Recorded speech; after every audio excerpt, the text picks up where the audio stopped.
बिस्मिल्लाहिर्रहमानिर्रहीम।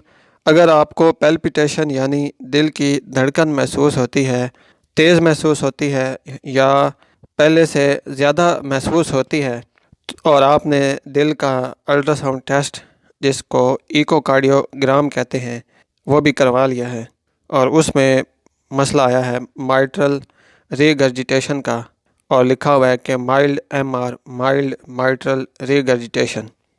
तो इसका मतलब है कि आपका जो माइट्रल वेल्व है, 4 वेल्व होते हैं दिल के अंदर, जिनमें से एक वेल्व होता है माइट्रल वेल्व, जो बाएं जानिब के ऊपर और नीचे वाले जो खाने हैं उनके दरमियान लगा होता है। इसको कहते हैं माइट्रल वेल्व।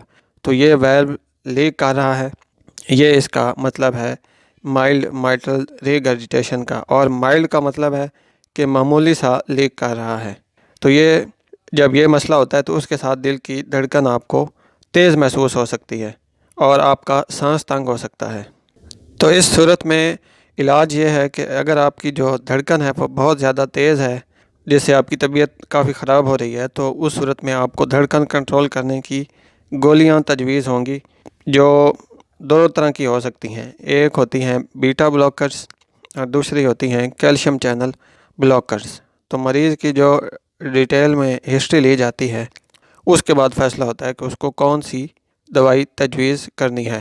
फिर जो बीटा ब्लॉकर हैं वो भी कई तरह के हैं और कैल्शियम चैनल ब्लॉकर भी एक से ज़्यादा किस्मों के हैं।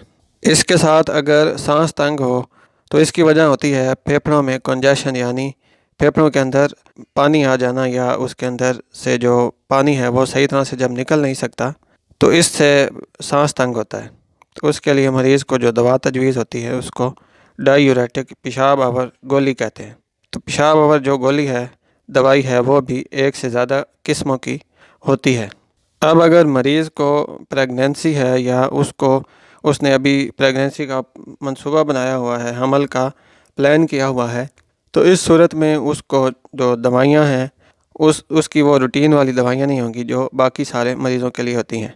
क्योंकि जो अद्वियात हैं ये दिल की धड़कन को कंट्रोल करने वाली और डायूरेटिक, तो सारी अद्वियात हमल के दौरान तजवीज़ नहीं होती। जो धड़कन कंट्रोल करने की अद्वियात हैं बीटा ब्लॉकर, उसमें से कुछ जो हैं वो रिकमेंडेड हैं और प्रेगनेंसी में सेफ़ हैं और बाकी कुछ हैं कि वो रिकमेंडेड नहीं हैं। और जो प्रेगनेंसी में सेफ़ हैं तो वो 100% सेफ़ नहीं होते। इनका जो मोस्ट कॉमन साइड इफ़ेक्ट होता है वो है IUGR, इंट्रायूट्राइन ग्रोथ रिटार्डेशन, यानी जो बेबी है, मतलब बच्चा है माँ के पेट के अंदर, उसकी ग्रोथ सही नहीं होती। तो उसके लिए हामिला खातून ने अपना अल्ट्रासाउंड स्कैन जो होता है वो करवाना होता है हमल के दौरान। इसी तरह जो डायूरेटिक्स होती हैं सांस के लिए, तो उसमें भी सारी जो डायूरेटिक्स हैं वो हमल में तजवीज़ नहीं होती।